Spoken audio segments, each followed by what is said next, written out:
अब आपको लेकर चलते हैं बंगाल, जहां ममता के मंत्री की कमाई के रहस्य लोक में नए नए खुलासे हो रहे हैं। पार्था चैटर्जी, अर्पिता मुखर्जी के बाद इस घोटाले में कई और किरदार सामने आ रहे हैं। इस बीच टीएमसी सूत्रों से खबर यह भी है कि पार्टी के कई वरिष्ठ नेताओं ने ममता बनर्जी को सलाह दी है कि वो पार्था को कैबिनेट से बाहर कर दें। इसे लेकर जल्दी कोई फैसला भी संभव है, लेकिन सबसे पहले आप जानिए कि इस घोटाले के वो 11 किरदार कौन से हैं जो ईडी के रडार पर हैं।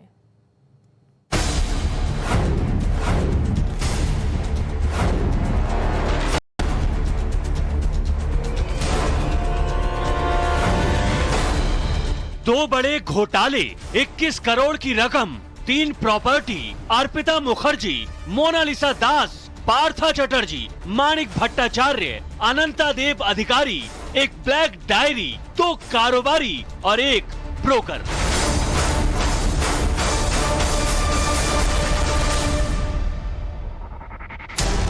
बंगाल के मंत्री पार्था चटर्जी की घोटाला पिक्चर में अब तक 11 किरदार सामने आ चुके हैं। बंगाल के ब्लैक मैजिक की तरह करप्शन की ये पूरी कथा इन 11 किरदारों के इर्द गिर्द घूम रही है। जैसे जैसे ईडी की जांच और पूछताछ आगे बढ़ रही है, इस कथा का सिरा एक एक कड़ी से जुड़ता जा रहा है।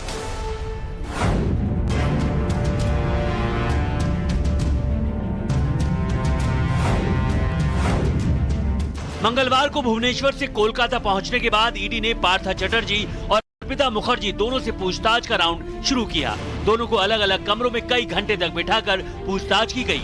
ईडी सूत्रों के मुताबिक पार्था चटर्जी पूछताछ में सहयोग नहीं कर रहे हैं, जबकि अर्पिता मुखर्जी जांच एजेंसी के अधिकारियों के सवालों का जवाब दे रही है।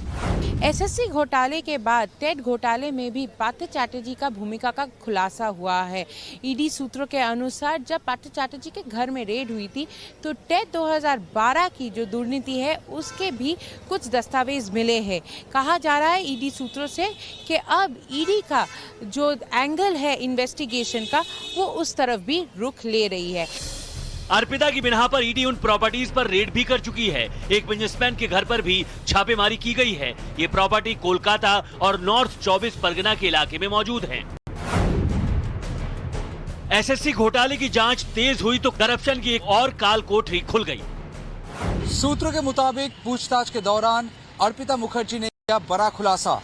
अर्पिता मुखर्जी ईडी को एक नहीं, 2 नहीं, 3 और प्रॉपर्टी की इंफॉर्मेशन भी दी है और इसके साथ साथ ये जानकारी भी दी कि उनके साथ 3 और इंडस्ट्रियलिस्ट, एक ब्रोकर भी शामिल थे जो पैसा के इस लेन देन में शामिल थे, काम करते थे पार्था चैटर्जी के लिए और पैसा का ट्रांसफर भी करते थे। कई किरदार हैं, कई सवाल हैं और इन सवालों के बीच एक पूरा जाल फैला है। 21 करोड़ की रकम, प्रॉपर्टी, डायरी और हार्ड डिस्क से होते हुए प्रवर्तन निदेशालय की टीम एक कमेटी तक पहुंची है। ईडी इस बात की पड़ताल में जुटी है कि ये कमेटी क्यों बनाई गई थी, कमेटी को कंट्रोल कौन कर रहा था, इस पूरे घोटाले में कमेटी का काम क्या था। इन सब के बीच ममता बनर्जी पर पार्था को कैबिनेट से हटाने का दबाव बढ़ता ही जा रहा है। कांग्रेस नेता अधीर रंजन चौधरी ने भी ममता को लेटर लिखकर पार्था को कैबिनेट से बर्खास्त करने की अपील की है। वहीं बीजेपी वक्ता शहजाद पूनावाला ने भी पार्था और ममता बनर्जी पर हमला करते हुए ट्वीट किया है कि ये रिश्ता क्या कहलाता है।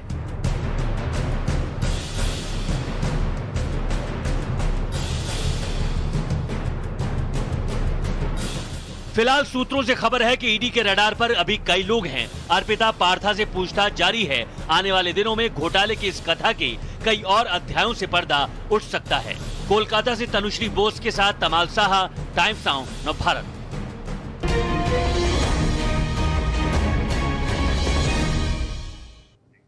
सर्वे का आज सवाल रहा कि घोटाले के आरोप लगने के बाद भी मंत्री पार्थ चैटर्जी को बर्खास्त क्यों नहीं कर रही हैं ममता बनर्जी। तो इस पर जो आपका ओपिनियन निकलकर सामने आया है, 73% लोग ये मान रहे हैं कि ममता के करीबी हैं, इस वजह से अभी तक नहीं हटाया है। आरोपों पर मोहर लगेगी, 15% लोग ये मान रहे हैं। बीजेपी हमले और तेज कर सकती है, 6% लोगों का ये मानना है और 6% लोग ये मान रहे हैं कि अगले कुछ दिन में संभव है कि उन्हें बर्खास्त किया जाए। बंगाल में लेकिन जो कुछ भी इस तरफ हो रहा है, इस पूरे केस में अब एक ब्लैक डायरी का भी जिक्र हुआ है। ये डायरी अपने आप में घोटाले से जुड़े कई राज समेटे हुए है। डायरी की भाषा कोड वर्ड में है। अब प्रवर्तन निदेशालय की टीम इस डायरी की पड़ताल में जुटी है। जैसे ही डायरी के कोड्स डिकोड होंगे तो कई सफेद पोशों के काले कारनामे उजागर होने की आशंका है।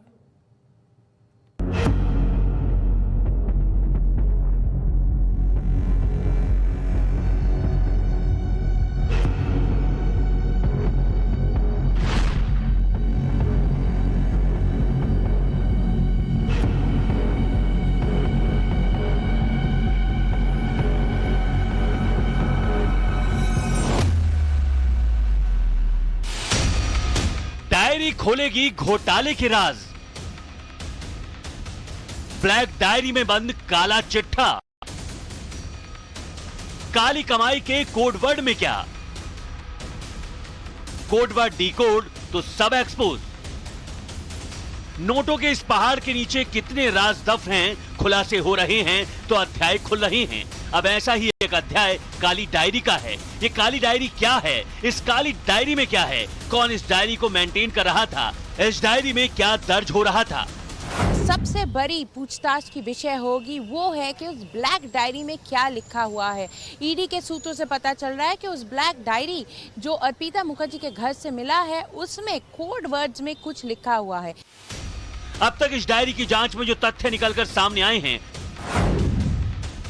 उसके मुताबिक ये काली डायरी 40 पन्नों की है। इस डायरी में कोड वर्ड में बातें लिखी गई हैं। इसके अलावा इस डायरी में कोलकाता के 10 अपार्टमेंट की जानकारी है। साथ ही बड़ी संख्या में पैसों के लेन देन की जानकारी भी इस डायरी में दर्ज है।